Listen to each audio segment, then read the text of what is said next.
السلام علیکم ناظرین، میں ہوں سید فواد حسین اور آپ دیکھ رہے ہیں سائنس اور اسلام چینل۔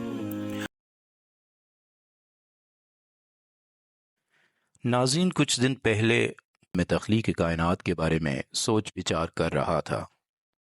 میں سائنس کی سب سے مشہور تھیوری یعنی بگ بینگ تھیوری کو سمجھنے کی کوشش کر رہا تھا، جو یہ کہتی ہے کہ شروعات میں کائنات کا کوئی وجود نہیں تھا، پھر اچانک سے گپ اندھیری اس نگری میں ایک پوائنٹ تخلیق ہوا جو کہاں سے آیا اس کے بارے میں کسی کو کچھ معلوم نہیں۔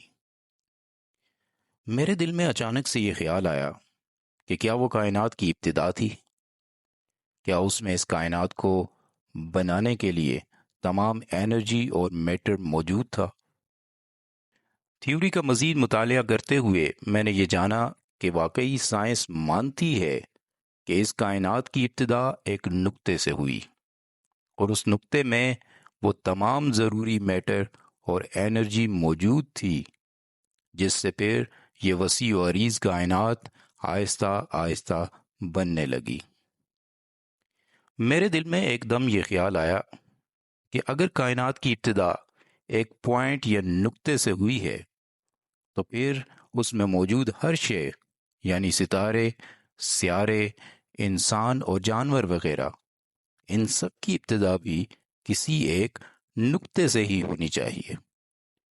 پھر میں نے مزید تحقیق کی اور جاننے کی کوشش کی کہ کیا واقعی جو میں سوچ رہا ہوں وہ سچ بھی ہو سکتا ہے یا پھر یہ میری خام خیالی ہے۔ ناظرین، تحقیق کے بعد اور کچھ اپنے ذاتی سائنسی علم سے میں نے جانا کہ انسان، جانور اور پلانٹس اصل میں ایک سیلز یا ایٹم سے پیدا ہوئے ہیں جو بہت ہی چھوٹے نقطے نما پارٹیکلز ہوتے ہیں، اتنے باریک کہ انسان انہیں آنکھ سے نہیں دیکھ سکتا، بلکہ ان کو دیکھنے کے لیے ایک خوردبین یعنی مائکروسکوپ کی ضرورت ہوتی ہے۔ اسی طرح پھر ستاروں کا جنم بھی گیس کے چھوٹے چھوٹے سے پارٹیکلز یعنی ایٹمز سے مل کر ہوئی، حتیٰ کہ اس کائنات کی ہر شے کی ابتدا ایٹمز سے ہوئی جو بہت ہی چھوٹے نقطے نما پارٹیکلز ہوتے ہیں۔ ان ایٹمز کے اندر پھر الیکٹرانز ہوتے ہیں جو کہ ایک مرکزی نقطے نما نیوکلیس کے گرد گھومتے رہتے ہیں، اور اس نیوکلیس کے اندر پھر پروٹون اور نیوٹران موجود ہوتے ہیں جو کہ اگین نقطے کی طرح کے پارٹیکلز ہوتے ہیں۔ اس کے علاوہ میں نے یہ بھی سوچا کہ تا حد نگاہ رات کے وقت جب ہم آسمان کو دیکھتے ہیں تو ہمیں ہر طرف ٹمٹماتے ہوئے ستارے نظر آتے ہیں، روشن اور چمکدار ستارے جن سے آسمان مزین ہے۔ خالق کی کاریگری کو دیکھیں کہ اس نے کائنات کی تخلیق بھی ایک ڈاٹ سے کی، یعنی ایک نقطے سے کی۔ انسانیت کی تخلیق بھی ایک ڈاٹ سے کی، اور اس کائنات میں موجود باقی سب مخلوقات کی ابتدا بھی ایک ڈاٹ یعنی نقطے سے ہوئی۔ پھر اس وقت اچانک سے میرے دل میں یہ خیال آیا کہ قرآن کی شروعات اور ایک مسلمان کے ہر کام کی شروعات بھی ایک کلمے یعنی بسم اللہ الرحمن الرحیم سے ہوتی ہے، اور اس کلمے کی شروعات لفظ با سے ہوتی ہے۔ اور کتنی حیرت کی بات ہے کہ اس با کے نیچے بھی ایک نقطہ ہے۔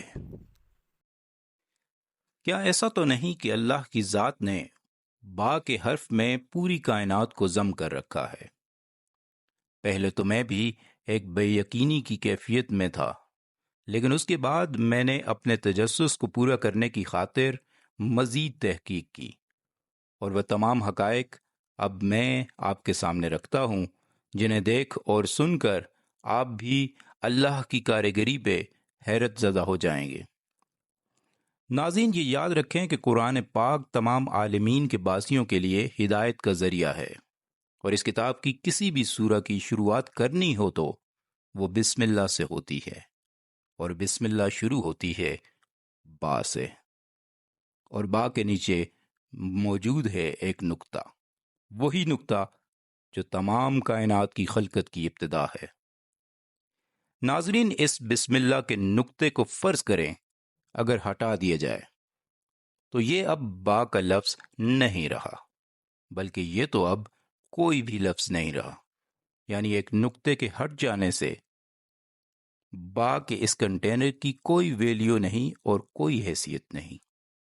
اب پھر پیچھے بچتا ہے سین، جس کے اوپر جزم ہے، اور یاد رہے عربی میں کوئی بھی جملہ جزم والے حرف سے شروع نہیں ہوتا، تو سین اور میم دونوں بھی ختم ہو جائیں گے۔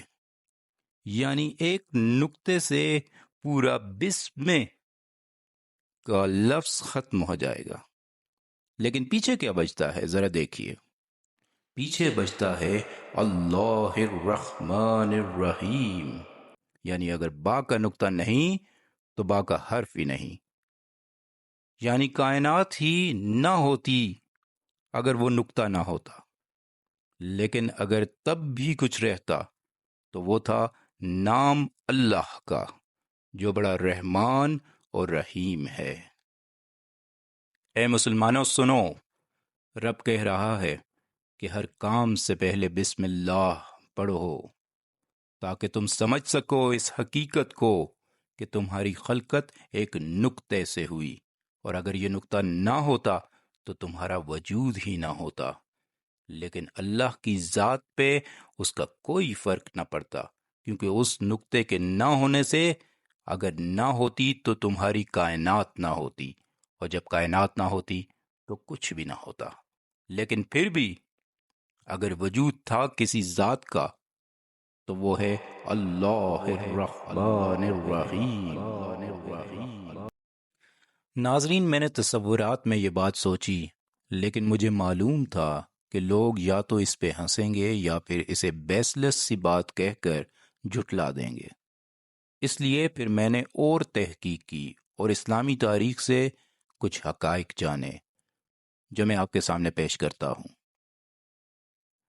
ناظرین، حضرت علی کرم اللہ وجہ الکریم ایک دن یہ فرمانے لگے کہ یاد رکھو کائنات کی ہر شے کا علم اس قرآن میں موجود ہے، اور اس قرآن کا سارا علم بسم اللہ کی با میں ہے۔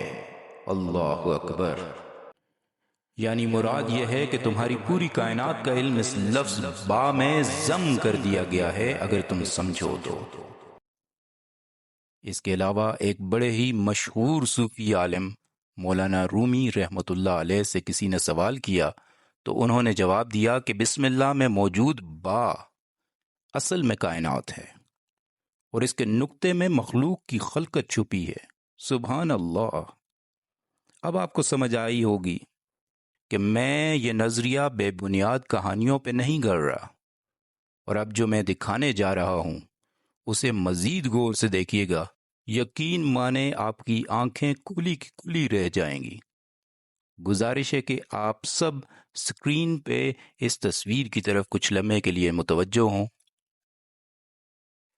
ناظرین، سائنٹسٹ کے نزدیک اگر کائنات کا شروع سے آج تک کا سفر ایک تصویر میں پینٹ کرنا ہو تو یہ امیج سب سے بہترین نمونہ ہے۔ یہ ہے وہ ڈاٹ جہاں سے کائنات کا آغاز ہوا، اور یہ پھیلتے پھیلتے آخر ایک وسیع کائنات میں تبدیل ہو گیا، جو کہ مارک کر کے میں نے آپ کو دکھا دیا۔ اب خدا را مجھے بتائیے کہ یہ کون سا حرف بن گیا ہے؟ یہ ہے لفظ با۔ اس کو کھینچ کے آج کے دور پہ لے آئیں۔ یہ ہے وہ کرو اور یہ ہے وہ نقطہ جہاں سے ابتدا ہوئی، پھر سے بن گیا لفظ با۔ یہ ہے مالک حقیقی کی کارگری کہ اس نے ایک حرف میں ہمیں کائنات کی خلقت پڑھا دی۔ تو سوچیں اس پوری کتاب میں اس نے اور کیا کیا سکھایا ہوگا جو نہ جانے ہم مسلمان کیوں نہیں سمجھنا چاہتے۔ ناظرین، اب ایک اور بات، کچھ لوگ یہ بھی سوچ رہے ہوں گے کہ ایک سورہ تو ایسی بھی ہے جس سے پہلے بسم اللہ نہیں پڑھی جاتی، اور اگر بسم اللہ اس کے شروع میں نہیں ہے تو پھر با سے شروعات بھی نہیں ہوگی۔ سامعین، وہ سورہ جس میں بسم اللہ پڑھنی ضروری نہیں وہ ہے سورہ توبہ۔ وہ ایسے شروع ہوتی ہے، براءۃ من اللہ ورسولی، یعنی اس سورہ کا پہلا لفظ بھی با ہے۔ ناظرین، تو یہ ہے اللہ کی ذات کہ اس نے پوری کائنات کے علم کو اس با میں چھپا رکھا ہے، اور اس کے اس نقطے میں کائنات کا آغاز ہے۔ وآخر دعوانا ان الحمد للہ رب العالمین۔